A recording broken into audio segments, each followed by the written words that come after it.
The United States is more than just a country. It's a union of 50 separate states, each with their own unique culture, laws, and history.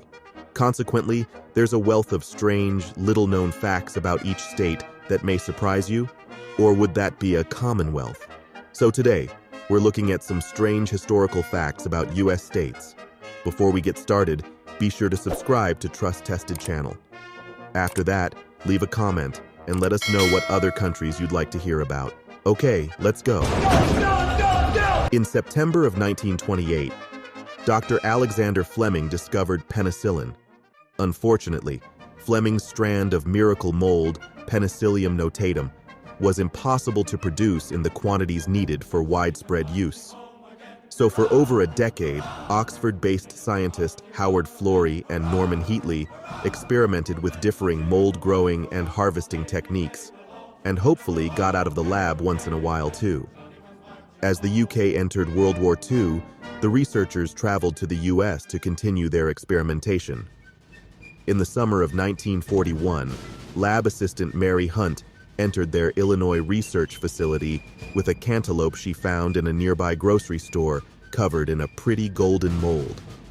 After conducting tests, the scientists realized that Hunt had discovered Penicillium chrysogenum, a strand of the mold that created 200 times more penicillium than Fleming's original discovery. After mutating this strand, researchers were able to create 1,000 times more penicillin than with its predecessor. This proved to be invaluable in the following years. While 18% of soldiers perished from bacterial pneumonia in World War I, less than 1% succumbed to the illness in World War II. The oddly named Singapore, Michigan once boasted the ability to produce 300,000 board feet of lumber a month. And you can take our word for it. That is so much lumber. The city grew as the lumber industry provided a fresh and thriving economy for the area for nearly 50 years before production came to a screeching halt. After the Great Fire of Chicago burned most of the city to the ground in 1871, the lumberyard owners in Singapore stepped up to provide the city with the construction materials it required to rebuild. While the town of Singapore successfully restored Chicago, the process eliminated the majority of the trees in the Allergan County forests. With no further resources, the Lumbertown was forced to relocate its buildings or abandon them completely, leaving the town deserted. Man, Michigan has bad luck with things like that.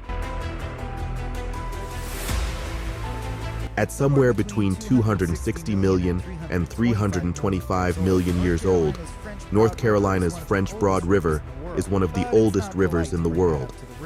But it's not polite to bring that up to the river in conversation.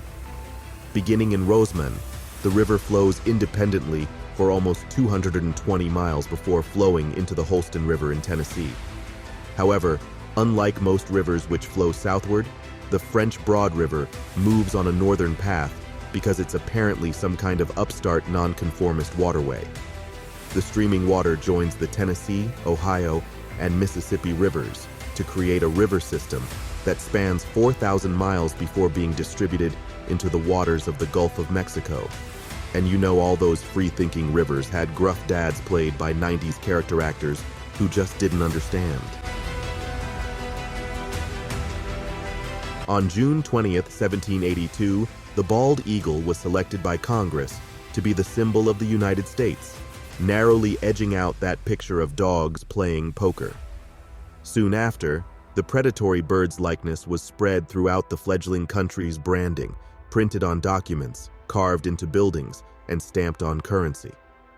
But the eagle featured on U.S. currency wasn't imaginary, nor some kind of theoretical platonic ideal of a bald eagle.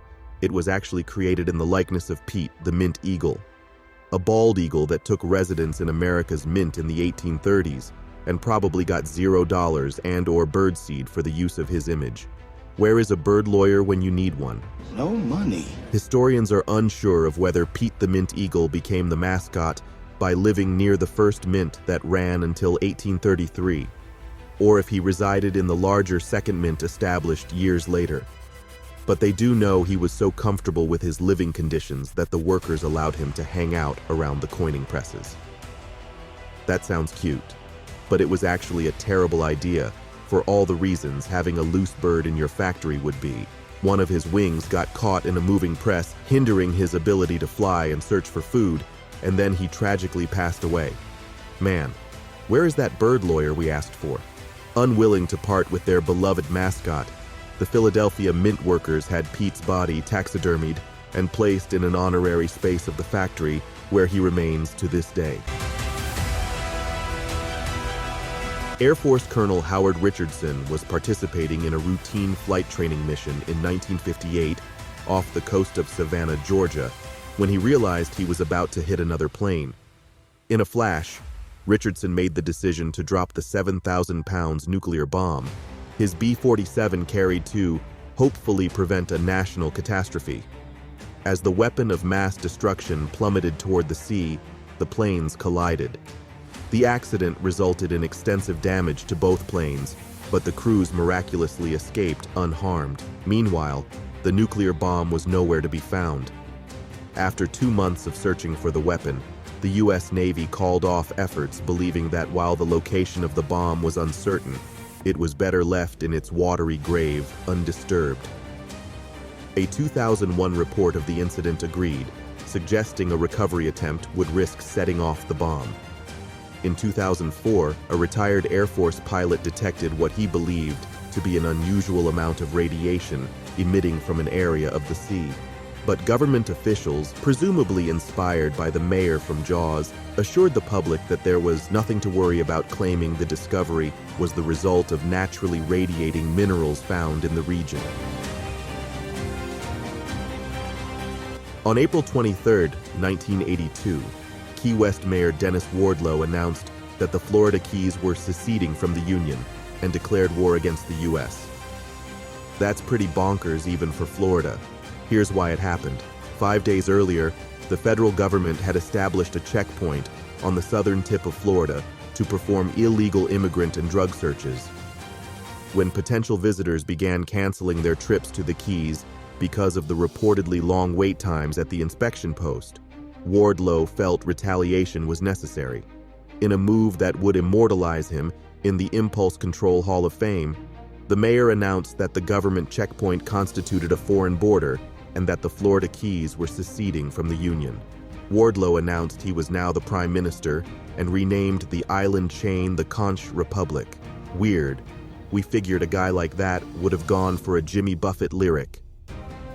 To ensure the U.S. understood the seriousness of the issue, the mayor turned prime minister declared war against the U.S. by breaking a loaf of Cuban bread over the head of a man dressed as a U.S. Navy admiral.